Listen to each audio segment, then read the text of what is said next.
दोस्तों, ये बात है दिनांक 25 मार्च 1977 की। सुबह से घर में उठा-पुटक शुरू हो गई थी। बिमला से सबको हिदायत मिल रही थी, जल्दी जल्दी सब अपना काम निपटा कर तैयार हो जाओ। आज बाबा गोगड़ जी आएंगे। उन्हें इतनी अफरा तफरी पसंद नहीं है। हाँ, जैसे ही बाबा जी आए तब सब उनके चरणों को धोकर चरणामृत लेना और साष्टांग प्रणाम करना। बाबा जी को भी पता चले कि बिमला देवी अपने बच्चों को कितने अच्छे संस्कार दे रही है।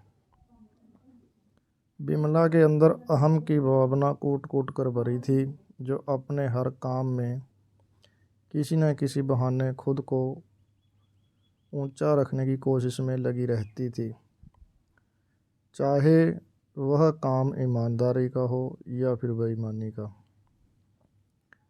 छोटी बहू करीना सोच में पड़ गई। गोगड़ बाबा के चरणों को धोकर पीना पड़ेगा। नहीं, मैं ऐसा नहीं कर सकती। माँ जी भी पता नहीं किस दुनिया में जीती रहती है। मैं उनसे जाकर कह देती हूँ कि ऐसा नहीं कर पाऊँगी, पर कहीं माँ जी का गुस्सा मेरे ऊपर ही फूट गया तो क्या होगा। मैं उस चरणामृत को फेंक दूँगी। और वह घर के कामों में लग गई। बाबा गोगड़ आते हैं। उनके आभक्त में पूरा परिवार लगा हुआ था। बाबा अपनी सेवा का आनंद ले रहे थे। बिमला अपनी बहुओं पर कड़ी निगरानी रख रही थी। बाबा के स्वागत में कोई कमी न रह जाए। दोनों बहुएं आपस में कानाफूसी कर रही थी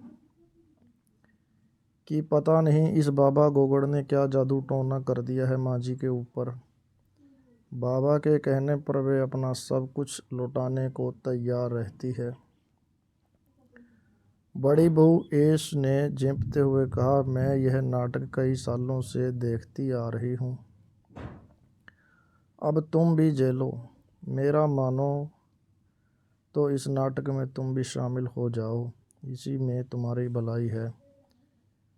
मैंने एक बार गोगड़ बाबा के खिलाफ आवाज़ उठाई थी तो मेरे ऊपर किसी भूतनी की साया कहकर मेरी बोलती बंद कर दी गई थी, जिसका शिकार मैं आज तक हूँ। ऐसा क्या कहा था आपने? बाबा को करीना ने पूछा। बाबा की आदतें मुझे पसंद नहीं थी। मैंने संजय से बात करने की कोशिश की। संजय मेरी बातों को नहीं माना। संजय ने मुझे ही समझा दिया था। जब मैं एक बार बीमार पड़ा था तो जब कोई डॉक्टर मुझे ठीक नहीं कर पाया तो बाबा गोगड़ की तंत्र विद्या ने ही मुझे ठीक किया था। इसके बाद बाबा जी और माँ जी के कहने पर मुझे गांव से दूर जंगल में ले जाकर गरम चिमटे से मारना शुरू कर दिया गया। मेरी एक भी नहीं सुनी गई। मुझे सख्त हिदायत दी गई कि अगर कभी भी बाबा के खिलाफ आवाज़ उठाई तो यहीं इसी जंगल में लाकर मार देंगे। सच कहूँ तो इतना सब होने के बावजूद बाबा की हरकतें मुझे बिल्कुल पसंद नहीं आती थी।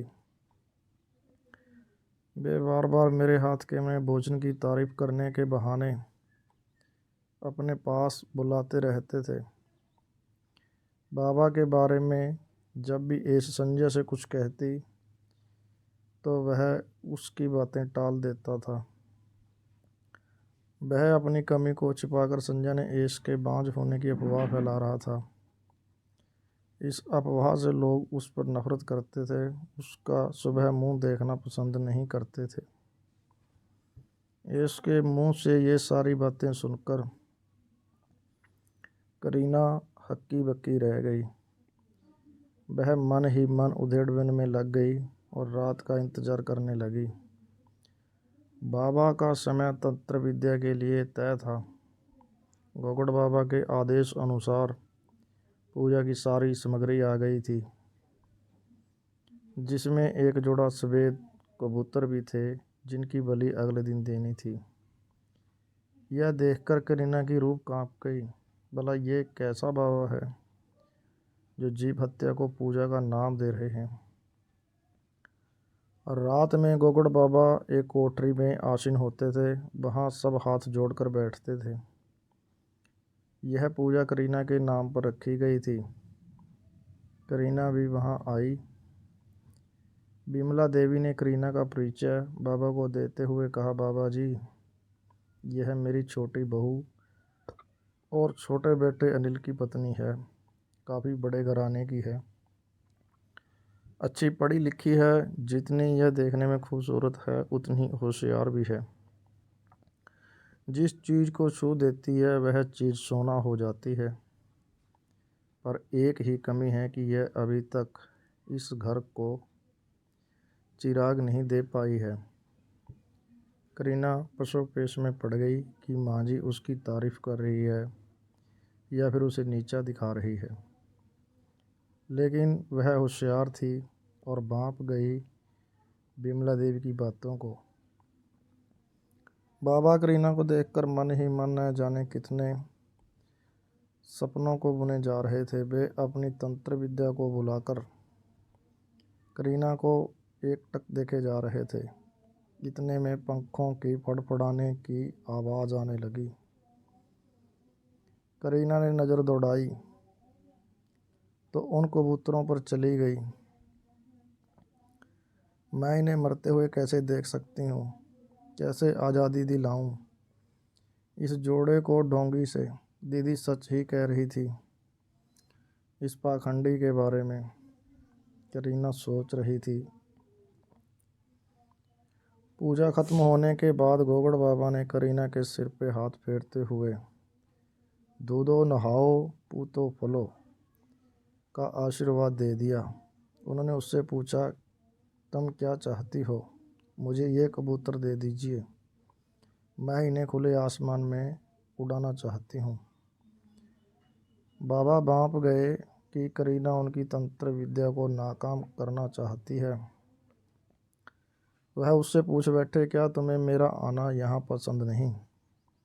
करीना बोल उठी, नहीं बाबा जी, ऐसा कुछ नहीं है, पर मुझे इन बेजुबानों की हत्या बर्दाश्त नहीं।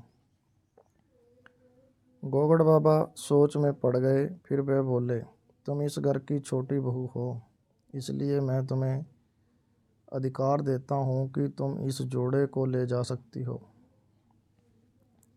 करीना ने कबूतर के उस जोड़े को आसमान में छोड़ दिया।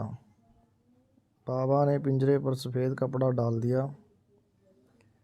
सुबह कबूतर के जोड़े को पिंजरे में न देखकर घर वाले काफ़ी हैरान हुए, पर बाबा से पूछने की हिम्मत किसी की नहीं हो रही थी। लड़खड़ाती आवाज़ में बिमला देवी पूछ बैठी, बाबा जी, कबूतर जोड़ा कहाँ है? गोगड़ बाबा तपाक से बोल उठे, तुम्हारे घर में किसी चुड़ैल का वास है जो हमारी तंत्र विद्या में विघ्न डाल रही है। उसने बलि दिए जाने वाले जोड़े को अपने हक में ले लिया है। आने वाला समय आप सब के लिए कठिन होगा। इससे बचने के लिए तुम्हें बहुत बड़ा अनुष्ठान करना पड़ेगा। इसके बाद बाबा अपने आश्रम की ओर चल दिए। बिमला देवी बाबा की बात से परेशान रहने लगी। धीरे धीरे वे बीमार रहने लगी। करीना से रहा नहीं गया। उसने बताया, हमारे परिवार पर किसी चुड़ैल का साया नहीं है। कबूतर के उस जोड़े को मैंने आज़ाद किया था और वह पाखंडी गोगड़ भी इस बात को जानता था। वह अंधविश्वास के जाल में फंसाकर हमें ज़्यादा लूटना चाहता था। अब हम सब उसकी तंत्र विद्या से आज़ाद हैं। बिमला देवी को सारी बात समझ में आ गई थी। वे सबसे कहे जा रही थी, मेरी बहू का जवाब नहीं, करीना तू तो कमाल है। दोस्तों, कहानी सार यही है कि ढोंगी बाबाओं पर विश्वास नहीं करना चाहिए, क्योंकि सच तो यही है। हमें भगवान पर भरोसा रखना चाहिए। धन्यवाद।